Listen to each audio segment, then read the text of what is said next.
ही का तमाम ये कम्बोधिवाल है, कैसा ही रंगो रूप है, पैसा ही माल है।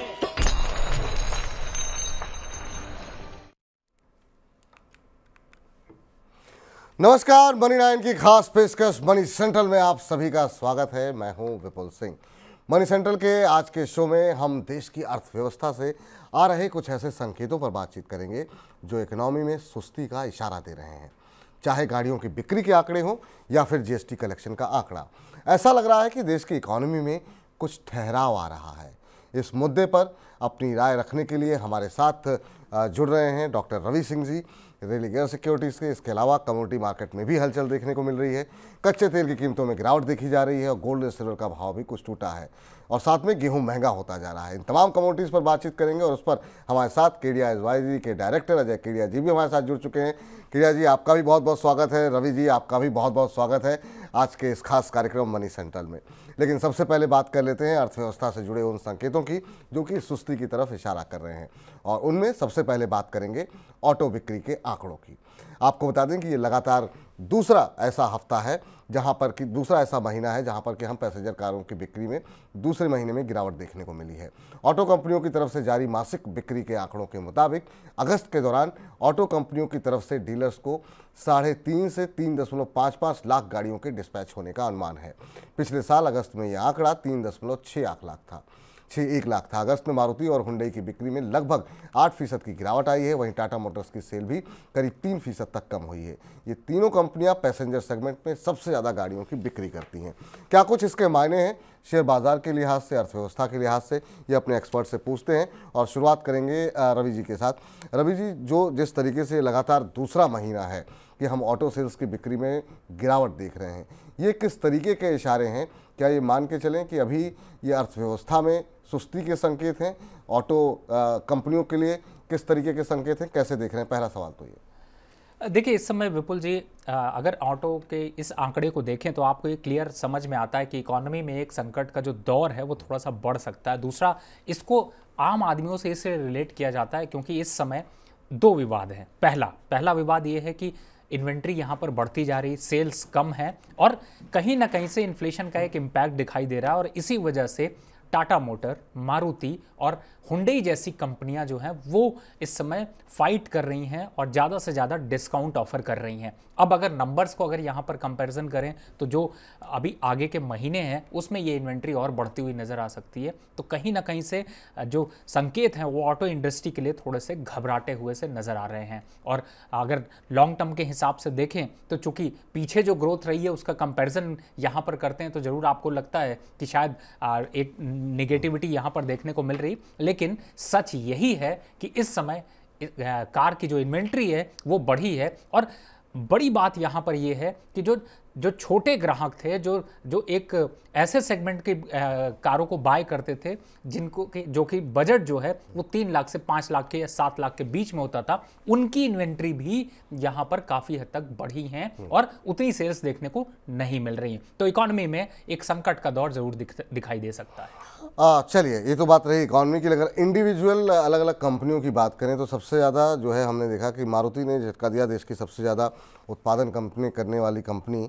उसमें हमने देखा कि साल दर साल करीब 4% की गिरावट रही है और ये जो आंकड़े रहे हैं वो 1,81,782 यूनिट रहे हैं, जबकि पिछले साल ये 1,79,082 यूनिट के आसपास थे।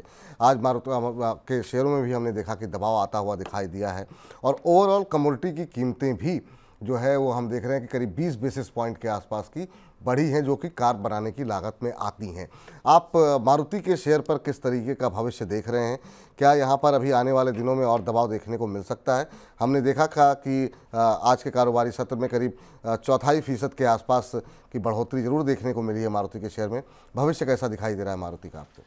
देखिए, अगला 2 महीने का भविष्य जो है वो थोड़ा सा रिस्की हो सकता है। अब जो सेल की ग्रोथ या फिर ये कहें कि जो आपको यहाँ पर दिवाली तक का आपको एक इंतज़ार करना पड़ सकता है, क्योंकि इस समय स्टॉक की ग्रोथ या फिर इंडिविजुअल जो यहाँ पर अभी मार्केट डेवलप हो रही है उसका इम्पैक्ट अगर देखते हैं तो वो दिवाली यानी फेस्टिवल सीजन में आपको देखने को मिल सकती। लेकिन यहाँ पर इसका एक फ़ायदा भी है। फ़ायदा ये है कि जो लोग कार परचेज करने की तैयारी कर रहे थे उनको यहाँ पर बड़े डिस्काउंट के ऑफर भी मिल सकते हैं, और आपका मनी सेंट्रल में कुछ फ़ायदा ना हो इन्वेस्टर का या फिर जो लोग देख रहे हैं तो फिर कुछ मज़े की बात नहीं है। फिलहाल अभी यहाँ पर इस बात का ध्यान रखने की ज़रूरत है। दूसरी तरफ अगर आप लॉन्ग टर्म के हिसाब से इंडिपेंडेंट मारुति के शेयर को देख रहे हैं तो कहीं ना कहीं से जो 1-2 वीक 2 महीने का जो दबाव है वो स्टॉक पे भी रिफ्लेक्ट होता हुआ नजर आएगा। इन लेवल से एक बड़ी ग्रोथ के संकेत कम और गिरावट के संकेत ज़्यादा बढ़ सकते हैं, जो कि यहाँ पर रिस्क दिखा रहा है। और जिस तरीके से एग्रीकल्चर की ग्रोथ की यहाँ पर आपने बात करी है और उसका जो इम्पैक्ट है वो भी अगर आप इस समय गुजरात, राजस्थान, यूपी, एमपी इन सभी जगह पे देखें, बिहार खास तौर से जहां पर बाढ़ के बुरी तरीके के हालात आपको दिखाई दे रहे हैं, और ऐसे हालात में यहां पर फूड को लेकर के जो चिंताएं हैं वो बढ़ सकती हैं, और कहीं ना कहीं से जो फसल का नुकसान है वो भी एक डायरेक्ट कोरिलेट करता है यहाँ पर जो कारों की बिक्री होती है और खास तौर से ट्रैक्टर की भी, एग्रीकल्चर प्रोडक्ट की भी, तो वो एक इम्पैक्ट यहाँ पर जरूर हो सकता है। जी, चूंकि हमने बात की मारुति की, लेकिन उसके साथ साथ टाटा मोटर्स के नंबर भी काफ़ी ख़राब रहे हैं, उस पर भी आपकी टिप्पणी जानना चाहेंगे। और अगर हम 4 व्हीलर और 2 व्हीलर इन दोनों पे अगर हम देखें तो 2 व्हीलर की बिक्री काफ़ी अच्छी देखने को मिली। हम थोड़ी देर पहले ग्राफिक्स दिखा रहे थे, जरा एक बार फिर से वो ग्राफिक्स दिखा दीजिए। वहाँ पर हमने देखा है कि आप देखिए हीरो मोटोकॉर्प की बिक्री जो है 4.5% के आसपास बढ़ी है, टीवीएस मोटर्स की बिक्री बढ़ी है, टाटा मोटर्स, मारुति की बिक्री, टाटा मोटर्स में 8% की गिरावट रही है, मारुति में जो है 4% की गिरावट रही है, और बाकी जो 2 कंपनियां लिस्टेड नहीं है, हालांकि उनके नंबर्स थोड़े छोटे हैं, इस वजह से उछाल देखने को मिल रहा है। तो टाटा मोटर्स पे आपकी राय, और साथ ही साथ 2 व्हीलर्स पे, उसके बाद से हम जरा इन्फ्लेशन के नंबर पे जाएंगे। देखिए, टाटा मोटर में भी उसका इम्पैक्ट होगा, चेन रिएक्शन देखने को मिलेगा, और साथ ही मुझे ऐसा लगता है कि यहाँ पर ओवरऑल जो 4 व्हीलर कंपनीज़ हैं और जो एग्रीकल्चर से रिलेटेड जो कंपनीज़ हैं उनमें भी एक इम्पैक्ट देखने को मिलेगा। फिलहाल टाटा मोटर अभी अपने देखा जाए तो अपने हाई के पास चल रहा है, लेकिन यहाँ से थोड़ा मुनाफा वसूली बढ़ सकती है, स्टॉक में थोड़ी गिरावट आ सकती। लेकिन विपुल जी, इंपॉर्टेंट पॉइंट यहाँ पर आपने जो कंपेरिजन किया है 2 व्हीलर सेगमेंट की, देखिए 2 चीज़ें हैं। एक तो पहली बात है कि हमारे यहाँ की जिस हिसाब से अर्थव्यवस्था ग्रो कर रही है उसमें पहले ये एक्सपेक्टेशन थी कि कार की तरफ लोग जा रहे थे और वो अफोर्ड यहाँ पर कर पा रहे थे, लेकिन आगे चूंकि इन्फ्लेशन का दौर और आगे जो ग्रोथ प्रोस्पेक्ट्स है वो थोड़े से सिंक्रोनाइज यानी कम होते हुए नजर आ रहे हैं, और इसीलिए सरल भाषा में समझें तो लोगों का रुझान ट्रैफिक और दूसरा ग्रोथ के प्रोस्पेक्ट से अगर देखते हैं तो वो अपने कॉस्ट को कम करके यहाँ पर 2 व्हीलर की तरफ शिफ्ट होते हुए नजर आ रहा है, और वही इंपैक्ट यहाँ पर 2 व्हीलर कंपनीज में भी देखने को मिल रहा है। एक और यहाँ पर मैं पॉइंट हाईलाइट करना चाहूँगा कि कंपनियाँ जिस तरीके से आपके मोबाइल हैं वो मोबाइल के नए नए सेट आते रहते हैं, और सेम कंपनी की गाड़ियों में जितना ज़्यादा आप जो है वो अपडेट करके देते हैं उसका भी एक रीज़न है जिसकी वजह से सेल ग्रोथ यहाँ पर इम्पैक्ट हो रही है। कहीं ना कहीं से डिसअपॉइंटमेंट वहाँ पर जो कार बायर है उनको मिलता है, और वो भी इम्पैक्ट यहाँ पर अब जो है वो नेगेटिव होता हुआ नजर आ रहा है। फिलहाल टाटा मोटर में भी यही सेम इम्पैक्ट है, चेन रिएक्शन है, थोड़ी गिरावट यानी कि 5 से 8% की गिरावट आपको देखने को मिल सकती है। चलिए, तो ये जो गिरावट देखने को मिल रही है ऐसे समय देखने को मिल रहा है कि फेस्टिव सीजन बिल्कुल नज़दीक है।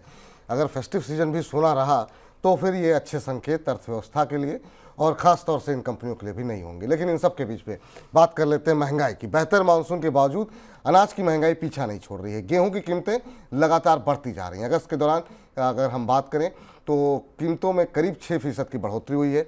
अगस्त की शुरुआत के दौरान दिल्ली में गेहूं का थोक भाव 2680 रुपये प्रति क्विंटल के नीचे हुआ करता था, जो कि अगस्त के अंत में बढ़ करके 2833 रुपये प्रति क्विंटल हो गया। गेहूं की कीमतों में तेजी तब देखी जा रही है जब सरकार ने इस साल गेहूं की रिकॉर्ड तोड़ उपज का अनुमान लगाया है।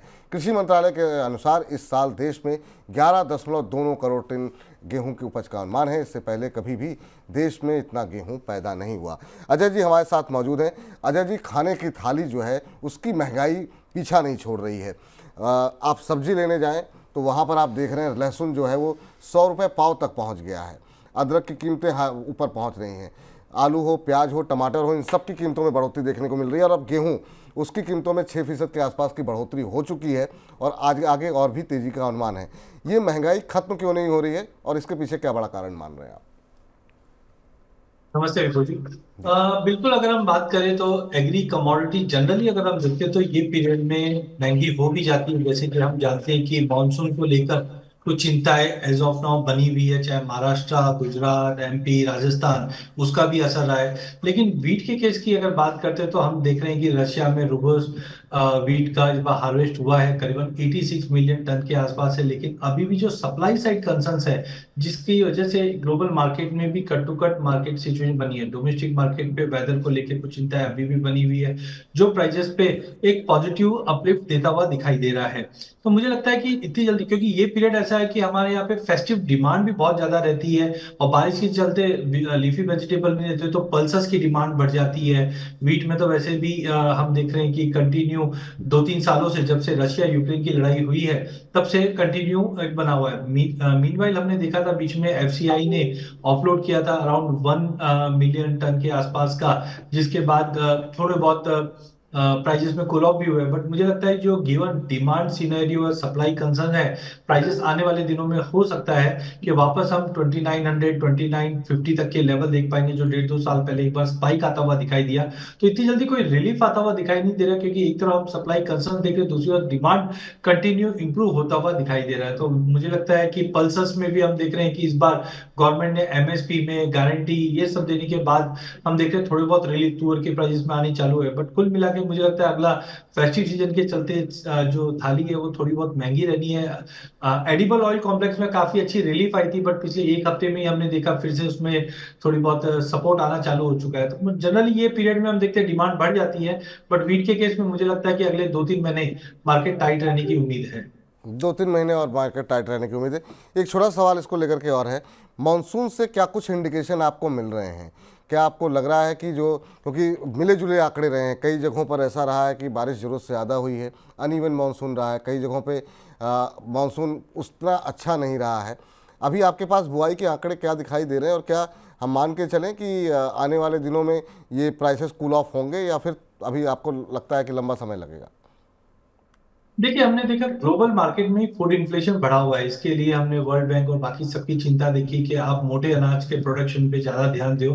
बट इसके विपरीत हम देख रहे हैं कि इस बार मानसून का इम्पैक्ट ज्यादा रहा है, क्योंकि हम जानते हैं कि ये साल माना हुआ ईयर है, क्योंकि हम ला नीनो में आ चुके हैं। एल नीनो से ला नीनो में शिफ्टिंग की वजह से बरसात अब तक जो रही है अगस्त की, वो सेटिस्फैक्टरी रही है, अच्छी रही है, जिसकी वजह से फूड ग्रेन प्रोडक्शन को सपोर्ट मिलेगा। लेकिन अब थोड़ी चिंता बढ़ने लग गई है, क्योंकि अगर आप देखिए साइक्लोन आसान, जिसकी वजह से कॉटन है, ग्राउंडनट है, गुजरात में इंपैक्ट दे सकती है। वहीं लो प्रेशर बना हुआ है उड़ीसा, आंध्र प्रदेश में, जहां पे पैडी पे इंपैक्ट पड़ता हुआ दिखाई दे रहा है। तेलंगाना में भी हमने देखा फ्लडिंग सिचुएशन बनना चालू हो चुकी है, जो पैडी पे इंपैक्ट दे सकती है।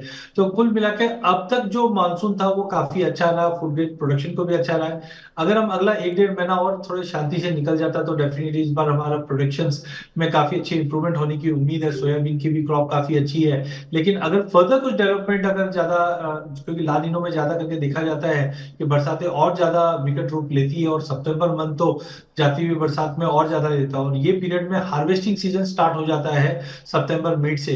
तो ये जो पीरियड रहने वाला है वो काफी क्रुशियल रहेगा। बट मुझे लगता है अब तक हमने जो प्रोडक्शन के नंबर्स देखे हैं वो सेटिस्फैक्टरी रहे हैं। स्प्रेड ओवर अच्छा रहा है, मोटे अनाज में बोले, पल्सेस में बोले, जहां पे गवर्नमेंट की जो एमएसपी और जो रणनीति बनाई थी उसका असर हम आने वाले टाइम में जरूर देखते हुए दिखेंगे। बट मुझे लगता है थोड़ा सा बारिश को लेकर कंसर्न जरूर रहेगा, जो करंटली गुजरात, राजस्थान, एमपी इन सबको इम्पैक्ट दे रहा है। उसमें अगर कुछ चेंजेस आता है तो प्राइजेस में थोड़ा और अपलिफ्ट देखने मिल जाएगा। ठीक।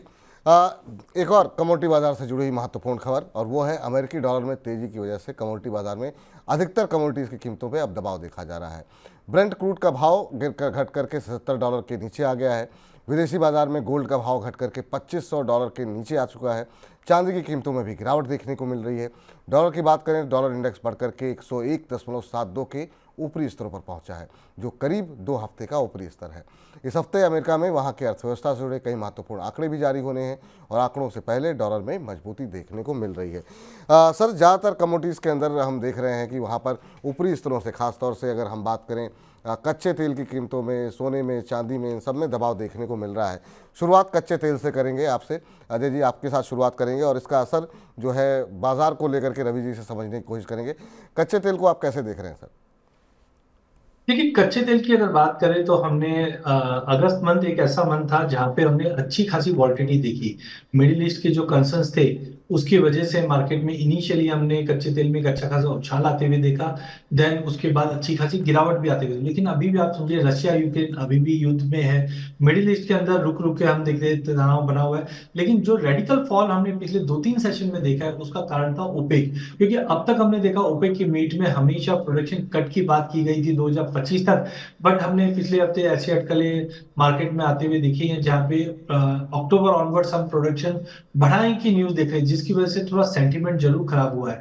तो ब्रेंट में रिलीफ जरूर मिला है, बट ब्रेंट में मुझे लगता है कि 74 से लेकर 82 का जो दायरा है वो सितंबर के लिए रहेगा। नो डाउट डिमांड को लेकर भी चिंता बनी हुई है, क्योंकि चाइना से जितने भी नंबर्स अब तक आए हैं वो नाकाफी रहे हैं। ग्लोबल मार्केट में भी डिमांड थोड़ी सी निराशाजनक ही रही है, जिसके चलते वापस दबाव भी ना है। बट मुझे लगता है कि जैसे जैसे हम ईयर एंड की तरफ बढ़ रहे हैं और इंटरेस्ट रेट कटौती का जो सिनेरियो, चाहे हम ईसीबी, बैंक ऑफ इंग्लैंड या यूएस की बात करें, तो जैसे जैसे कटौती बढ़ेगी इसका सपोर्ट कहीं ना कहीं कच्चे तेल को मिलेगा, क्योंकि कंजम्पशन बढ़ता है। तो मैं ज्यादा बड़ी मंदी तो नहीं देख रहा हूं, बट ब्रेंट में मुझे लगता है कि 73-74 तक का एक सपोर्ट इंटरनेशनल में मिलेगा, और रिकवरी करते रहे तो 80-82 तक के लेवल हम मंथ एंड तक देखेंगे। डोमेस्टिक मार्केट में एमसिक्स की अगर बात करें तो पहले भी हमने देखा 6000 से लेकर 6500 का जो दायरा है वही दायरा मेंटेन रहेगा। मे बी पॉसिबल डिमांड को लेकर, ओपेक की न्यूज को लेकर और डॉलर में जो तेजी आई उसको लेकर 6000 तक का लेवल, 5900 से 6000 तक का एक पुलबैक मिल जाए। बट कोई ज्यादा बड़ा स्कोप नहीं है कि बहुत बड़ा फॉल हम कच्चे तेल में आते हुए देखें, क्योंकि कंजम्पशन इंटरेस्ट रेट कटौती की वजह से बढ़ेगा और जिसका सपोर्ट हम कच्चे तेल में वापस आते हुए देख पाएंगे। तो कच्चे तेल में अभी आने वाले दिनों में मजबूती देखने को मिल सकती है। लेकिन रवि जी, आपसे जानना चाहेंगे, अभी जो गिरावट देखने को मिल रही है उसका फ़ायदा क्या हम मान के चले ओएमसी कंपनीज उठाने में कामयाब होंगी? आप कैसे देख रहे हैं ओएमसी कंपनीज को?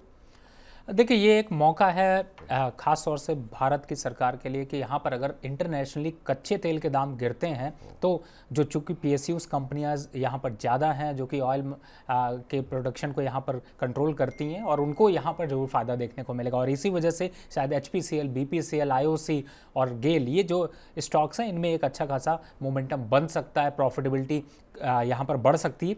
दूसरी तरफ सरकार की सब्सिडी का भी बहुत बड़ा इम्पैक्ट होता है, तो वो शायद यहाँ पर थोड़ा सा कम लोड पड़ेगा, जो कि इकोनॉमी की ग्रोथ के लिए शायद थोड़ा सा बचत हो सकती है। फिलहाल कच्चे तेल के दाम अगर नीचे बने रहते हैं तो इन्वेस्टर भी खुश होगा, आम पब्लिक भी खुश होगी, क्योंकि इन्फ्लेशन को कंट्रोल कर पाना थोड़ा ईजी हो जाता है। और चूंकि यहाँ पर पेट्रोल और डीजल की प्राइसेस डायरेक्ट कोरिलेटेड हैं कच्चे तेल से, तो उसका भी इम्पैक्ट दिखाई देगा। तो जो इन्फ्लेशन अभी बढ़ा हुआ है उस पर भी थोड़ी कमी देखने को मिल सकती है। चलिए, तो कच्चे तेल की कीमतों में गिरावट का असर जो है वो महंगाई को कंट्रोल करने में मिल सकता है।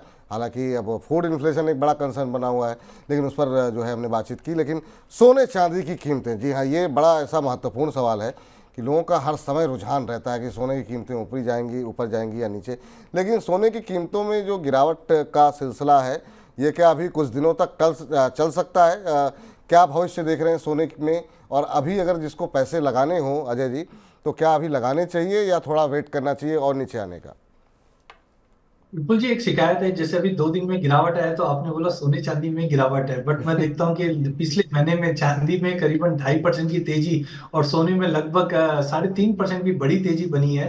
जनवरी से अभी तक दोनों ही कमोडिटी में 13% की तेजी अब तक बनी है, जो मुझे लगता है कि एक असेट क्लास के हिसाब से काफी अच्छी है। तो बिल्कुल हमने 2-3 दिन में जो गिरावट देखी उसका मेजर कारण जो बना था वो डॉलर इंडेक्स को लेकर था। एकाएक हमने देखा 14 महीने के लो पे डॉलर इंडेक्स टच होने के बाद जो रिकवरी आ रही है उसकी वजह से थोड़ा सा एक पुलबैक दिख रहा है, क्योंकि सितंबर में पहला रेट कट हम आते हुए देख पाएंगे। एक चीज ध्यान रखिए, मैं अगर 1970, 80, 90 की बात करूं तो बहुत जन रिलेट नहीं कर पाए, बट 2008 में हमने देखा था जब रिसेशन फियर में यूएस था, वो टाइम पे रेट कटौती स्टार्ट हुई थी।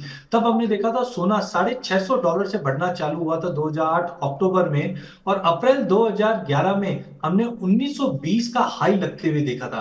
तो मुझे लगता है कि अगर एक बार रेट कटौती स्टार्ट होती है यूएस में तो ये परफेक्टली एक बहुत बड़ा ट्रिगर होगा सोने और चांदी के लिए। नो डाउट हमने पिछले 6 महीने में, साल भर में एक अच्छी खासी रैली देखी। एक साल के अंदर सोने में 20% की बड़ी तेजी ऑलरेडी देख चुके हैं, लेकिन उसके पीछे कारण अलग है, क्योंकि जियोपॉलिटिकल टेंशन, साथ में हम देखते हैं ईटीएफ में बाइंग चालू है, सेंट्रल बैंक की बाइंग चल रही है, तो ये सब कारण भी बने थे।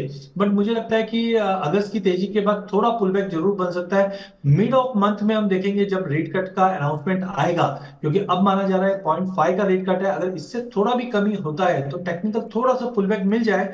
बट कुल मिला के अगर हम लॉन्ग टर्म प्लेयर हैं तो मुझे लगता है सोना और चांदी एक नए हाई की तरफ जाते हुए दिखाई दे रही है। दिवाली में हम वापस एक नया हाई लगते हुए देखेंगे, और खास करके चांदी पर नजर रखना चाहिए, बिकॉज एक तरफ जब हम रेट कट देखते हैं तो इंडस्ट्री को बूस्ट मिलता है, और जब इंडस्ट्री को बूस्ट मिलता है तो चांदी को इसका ज्यादा बेनिफिट मिलता है। तो गोल्ड सिल्वर रेशियो एक ऐसा बैरोमीटर है जिससे हमें पता चल सकता है कि सोने में ज्यादा तेजी है या चांदी में, जो इस वक्त 87 के करीब है। और 2025 में हम देख रहे हैं कि 90 के ऊपर जाता नहीं है, और 2 महीने पहले हमने 72 तक का लो देखा था। तो कुल मिला के मुझे लगता है कि लॉन्ग टर्म, मतलब अगर हम ईयर एंड तक की भी अगर बात करें तो गोल्ड सिल्वर रेशियो में गिरावट रहेगी, जिसका मतलब है चांदी सोने से ज्यादा आउट परफॉर्म करेगा। और सितंबर के जो की इवेंट है वो तो डेटा पॉइंट तो है ही है, साथ में सबसे इंपॉर्टेंट है यूएस का रेट कट, जो सोने और चांदी को अच्छा सपोर्ट देगा। तो एक छोटे से करेक्शन में लेने का मौका बनेगा, लेकिन लेके चलिए सोने और चांदी को। सोना चांदी में पहली प्राथमिकता आपकी क्या होगी, और इस साल के अंत तक जो कि बहुत नज़दीक है और एक बड़ा इवेंट रेट कट का जो है वो सामने है ही है, क्या टारगेट आप देख रहे हैं सर अब? देखिए विपुल जी, अगर मैं दोनों में से एक पसंद करें तो उसके लिए मुझे गोल्ड सिल्वर रेशियो का सपोर्ट लेना पड़ेगा। और जब गोल्ड सिल्वर रेशियो में देखता हूं तो मुझे लगता है कि मार्च अप्रैल में भी हमने 90 का लेवल देखा था, उसके ऊपर सस्टेन नहीं किया था, और वहां से 72 तक का लो देखा था। तो अभी भी मुझे लगता है गोल्ड सिल्वर रेशियो में अगले 3 महीने में गिरावट रहेगी, 90 से लेकर नीचे में 82 से 75, जो दर्शाता है कि चांदी आउट परफॉर्म करेगी। और लग भी रहा है इंटरेस्ट रेट कट और चाइना, इनफैक्ट इंडिया का भी 2024 के अंदर जो इंपोर्ट है वो 3 गुना हुआ है। तो मुझे लगता है चांदी मेरा फर्स्ट प्रेफरेंस रहेगा। पहले भी मैंने 1 लाख का टारगेट रखा था जब हमने 96,500 तक का हाई देखा था। अब ड्यूटी एडजस्टमेंट की वजह से थोड़ा नीचे जरूर है, बट मुझे लगता है ईयर एंड तक लाख का लेवल चांदी, और सोना लगभग मुझे लगता है 76 से 77,000 तक का लेवल ईयर एंड तक दिखा सकता है। चलिए अजय सर, आपकी व्यवस्था है, बहुत बहुत शुक्रिया, बहुत बहुत धन्यवाद आज की इस चर्चा में जुड़ने के लिए और मनी सेंट्रल का हिस्सा बनने के लिए, बहुत बहुत धन्यवाद आपका। लेकिन इसी सवाल को जो है जरा रवि जी से पूछते हैं। रवि जी, एक बड़ा इवेंट, बाकी तो सोने चांदी पे बात हुई, लेकिन जो बड़ा इवेंट है वो सितंबर में होने वाला है यूएस के अंदर, जहाँ पर कि लगभग पूरी तरीके से एक तरीके से सहमति बन गई है कि जो है ब्याज दरों में कटौती होगी। सवाल ये कि क्या इसको देखते हुए क्या इस साल के अंदर दिसंबर तक क्या कटौती भारत में भी हो सकती है? आरबीआई क्या ऐसा कदम उठाएगा, या आपको लगता है कि फूड इन्फ्लेशन ऐसी चीज़ है जिसको लेकर के आरबीआई के हाथ बंधे हुए हैं? आपकी टिप्पणी क्या होगी, और इस रेट कट का असर अगर होता है इस साल तो क्या देख रहे हैं बाजार के लिहाज से और अर्थव्यवस्था के लिहाज से? देखिए, काफ़ी गहरा सवाल है और आम आदमियों के लिए काफ़ी इम्पॉर्टेंट है। या आपकी डे टू डे लाइफ से जुड़ा हुआ सवाल है। अब इस समय अगर देखते हैं तो जो सिनेरियो बन रहे हैं उसको एक अलग अलग सेगमेंट से समझते हैं। सबसे पहले ये समझते हैं कि क्या यूएस ऐसे हालात में है कि इंटरेस्ट रेट को कट कर सकता है, प्रोबेबिलिटी कितनी बनती है, प्रोबेबिलिटी की मतलब कि क्या कितने % चांसेस हैं कि वो कर सकता है। देखिए, हालात जो बन रहे हैं वो अभी देखते हुए तो ऐसा लगता है कि काफ़ी डिफिकल्ट होगा यूएस के लिए सितंबर में भी इंटरेस्ट रेट को कट कर पाना, क्योंकि कहीं ना कहीं से अभी जो इकॉनमी है वो काफ़ी डेंट में है और यूएस के हालात भारत के कंपैरिजन में ज़्यादा खराब हालात पे हैं। दूसरी तरफ आ जाते हैं, भारत की तरफ बात करते हैं। देखिए, फूड इन्फ्लेशन और ये ओवरऑल जो इस समय अभी जो बारिश हो रही है उसका एक इम्पैक्ट रहता है, और जनरली जो आपका जुलाई से सितंबर का महीना होता है, इस महीने में पूरे साल के रेशियो को अगर देखते हैं तो इन्फ्लेशन हायर जोन पर आता है, लेकिन उसके बाद कंट्रोल होता हुआ नजर आता है। तो यहाँ पर अगर यूएस अपने इंटरेस्ट रेट को, दो प्रोबेबिलिटी बनती, यूएस क्या अपने इंटरेस्ट रेट को कट करेगा, उसकी प्रोबेबिलिटी यहाँ पर कम लग रही है। मुझे ऐसा लगता है कि इस साल वो ये रिस्क लास्ट दिसंबर तक, सितंबर अक्टूबर में नहीं लेना चाहेंगे। भारत की अगर बात करें तो सिनेरियो उल्टे हैं।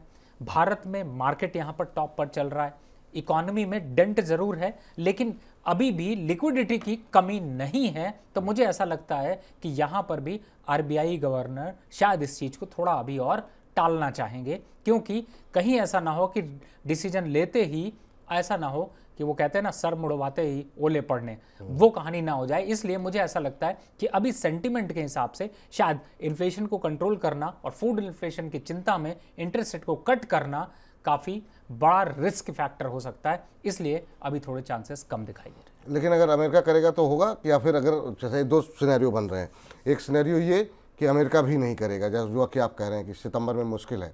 दूसरा ये कि अगर अमेरिका में रेट कट होता है जैसा कि जेरोम पावेल ने संकेत दिए थे पिछले बैठक के दौरान और अपनी स्पीच के दौरान। तो अगर ये कदम उठाया जाता है तो क्या भारत पर ये दबाव रहेगा कि अगर अक्टूबर में नहीं तो दिसंबर में रेट कट करें? ये बिल्कुल आपने सही कहा विपुल जी। अगर यहाँ पर यूएस इंटरेस्ट रेट कट करता है तो दिसंबर या फिर अगले साल तक इंटरेस्ट रेट पे कटौती के चांसेस बनेंगे, लेकिन फिलहाल अभी ऐसे हालात नहीं बने हुए हैं। चलिए, तो ये ऐसा आंकड़ा है जिस पर कि लगातार हमारी नज़रें रहेंगी मनी सेंट्रल की, मनी 9 की, कि आखिर में सितंबर में बैठक में फेड चेयरमैन क्या फैसला लेते हैं और उनकी टीम क्या फैसला लेती है और उसके बाद किस तरह की कमेंट्री आती है। तो उसके लिए आप लगातार मनी 9 देखते रहिए। लेकिन इन सब के बीच में अगस्त के दौरान देश में जीएसटी कलेक्शन भी वैसा नहीं रहा जैसा कलेक्शन जुलाई के दौरान दर्ज किया गया था। अगस्त में कुल कलेक्शन करीब 1.75 लाख करोड़ रुपए दर्ज किया गया, जो कि जुलाई में हुए कलेक्शन और इस साल के औसत मासिक कलेक्शन के मुकाबले 4% कम है। जुलाई के दौरान देश में 1.82 लाख करोड़ रुपए जीएसटी की उगाही हुई है और इस साल अप्रैल से अगस्त तक का औसत मासिक कलेक्शन भी 1.83 लाख करोड़ रुपए है। ऑटो सेल्स के नंबर्स घटते हुए और इन सब के बीच में जीएसटी कलेक्शन भी थोड़ा घटता हुआ दिखाई दे रहा है। तो क्या ये माने कि एक तरीके का धीमापन या एक स्थिर जो है अर्थव्यवस्था में एक स्थिरता आती हुई दिखाई दे रही है ग्रोथ के बजाय? और कैसे देख रहे हैं आप जीएसटी कलेक्शन के आंकड़ों को?